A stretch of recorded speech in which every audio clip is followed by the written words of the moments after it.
ദേശീയ അധ്യക്ഷനെ കണ്ടെത്താനുള്ള ചർച്ചകൾ സജീവമാക്കിയിരിക്കുകയാണ് ബി. കഴിഞ്ഞ ദിവസം ഇതു സംബന്ധിച്ച് ചർച്ച ചെയ്യാൻ മുതിർന്ന നേതാക്കളുടെ നേതൃത്വത്തിൽ ഡൽഹിയിൽ പ്രത്യേക യോഗവും ചേർന്നിരുന്നു. പ്രധാനമന്ത്രി നരേന്ദ്രമോദി, കേന്ദ്ര ആഭ്യന്തരമന്ത്രി അമിത്ഷാ, നിലവിലെ ദേശീയ അധ്യക്ഷൻ JP നദ്ദ, പ്രതിരോധ മന്ത്രി രാജ്നാഥ് സിംഗ്, ദേശീയ ജനറൽ സെക്രട്ടറി BL സന്തോഷ് എന്നിവർ യോഗത്തിൽ പങ്കെടുക്കുകയും ചെയ്തു. ദേശീയ അധ്യക്ഷനൊപ്പം ഉത്തർപ്രദേശ്, ഗുജറാത്ത്, മധ്യപ്രദേശ്, കർണാടക, ഒഡീഷ തുടങ്ങിയ സംസ്ഥാനങ്ങളിലും അധ്യക്ഷന്മാരെ കണ്ടെത്തും. നിലവിൽ 14 സംസ്ഥാന അധ്യക്ഷന്മാരെയാണ് പുതുതായി നിയോഗിച്ചിരിക്കുന്നത്. ദേശീയ അധ്യക്ഷ തിരഞ്ഞെടുപ്പിന് മുൻപ് 19 സംസ്ഥാനങ്ങളിൽ സംസ്ഥാന അധ്യക്ഷന്മാർക്ക് വേണ്ടിയുള്ള തിരഞ്ഞെടുപ്പ് നടക്കും. ഇത് പൂർത്തിയാകുന്നതോടെ ദേശീയ അധ്യക്ഷനെ കണ്ടെത്താനുള്ള തിരഞ്ഞെടുപ്പ് ഒരുക്കങ്ങളിലേക്ക് കടക്കും. ഈ മാസം അവസാനമോ അല്ലെങ്കിൽ അടുത്ത മാസം ആദ്യമോ അധ്യക്ഷനെ കണ്ടെത്തിയേക്കുമെന്നാണ് സൂചന. നദ്ദയുടെ പകരക്കാരനായി ആരായിരിക്കും എത്തുകയെന്ന ആകാംക്ഷ നിലനിൽക്കുന്നുണ്ട്. 2020-ലായിരുന്നു നദ്ദ അധ്യക്ഷനായത്. 3 വർഷമാണ് അധ്യക്ഷന്റെ കാലാവധി. എന്നാൽ ലോക്സഭാ തിരഞ്ഞെടുപ്പ് അടക്കം പരിഗണിച്ച് പിന്നീട് സമയം നീട്ടി നൽകുകയായിരുന്നു. അതേസമയം നദ്ദയ്ക്ക് പകരക്കാരനായി UP മുഖ്യമന്ത്രി യോഗി ആദിത്യനാഥ് എത്തുമോ എന്ന അഭ്യൂഹവും ശക്തമാണ്. കഴിഞ്ഞ ദിവസം BJP നേതൃത്വവും RSSും നടത്തിയ ചർച്ചകളിൽ അദ്ദേഹത്തിന്റെ പേര് ഇടം പിടിച്ചിരുന്നു. ലോക്സഭാ തിരഞ്ഞെടുപ്പിന് ശേഷം BJPയുടെ തീരുമാനങ്ങളിൽ RSS വലിയ സ്വാധീനം തന്നെ ചെലുത്തുന്നുണ്ട്.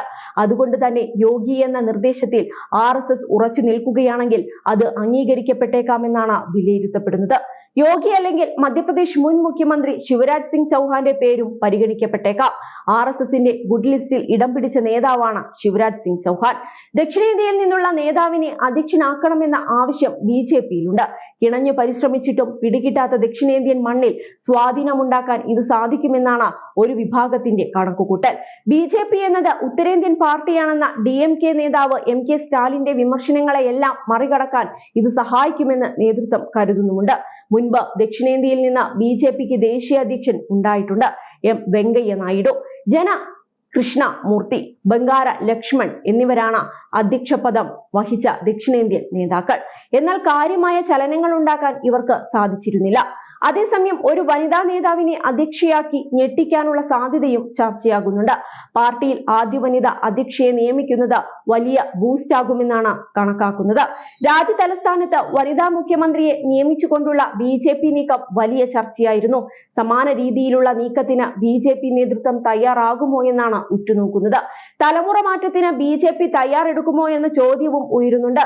അങ്ങനെയെങ്കിൽ യുവ നേതാവിനെ പാർട്ടിയുടെ അമരത്ത് അവരോധിക്കാനുള്ള സാധ്യതയും തള്ളിക്കളയാനാകില്ല. ചില അപ്രതീക്ഷിത നീക്കങ്ങൾ മോദി ഷാ സഖ്യം നടത്തുന്നതായും സൂചനയുണ്ട്. ഇക്കുറി ദക്ഷിണേന്ത്യയിൽ നിന്ന് അധ്യക്ഷനെ കണ്ടെത്തിയേക്കുമെന്നതാണ് അതിലൊന്ന്. തമിഴ്നാട്ടിലും കേരളത്തിലും ആസന്നമായ തിരഞ്ഞെടുപ്പ് കണക്കിലെടുത്താണ് ഈ സംസാരം. അങ്ങനെ വന്നാൽ കേന്ദ്രമന്ത്രി G കിഷൻ റെഡ്ഡി, വാനതി ശ്രീനിവാസൻ, D പുരന്ദരേശ്വരി എന്നിവരുടെ പേരുകൾ ചർച്ചയിൽ വന്നേക്കും. അതേസമയം രേഖാ ഗുപ്തയെ ഡൽഹി മുഖ്യമന്ത്രിയാക്കിയതും വനിതാ ബിൽ അവതരിപ്പിച്ചതും കണക്കിലെടുത്താണ് ഈ ചർച്ചകൾ. പാർട്ടി ഭരണഘടനയനുസരിച്ച് 60 വയസ്സിൽ താഴെയുള്ളവരെ പരിഗണിക്കണമെന്ന് RSS നിർദ്ദേശമുണ്ട്. മുതിർന്ന നേതാക്കളായ ശിവരാജ് സിംഗ് ചൗഹാൻ, മനോഹർ ലാൽ ഖട്ടർ എന്നിവർ പ്രായപരിധി കർശനമാക്കിയാൽ പുറത്തു പോകേണ്ടി വരും.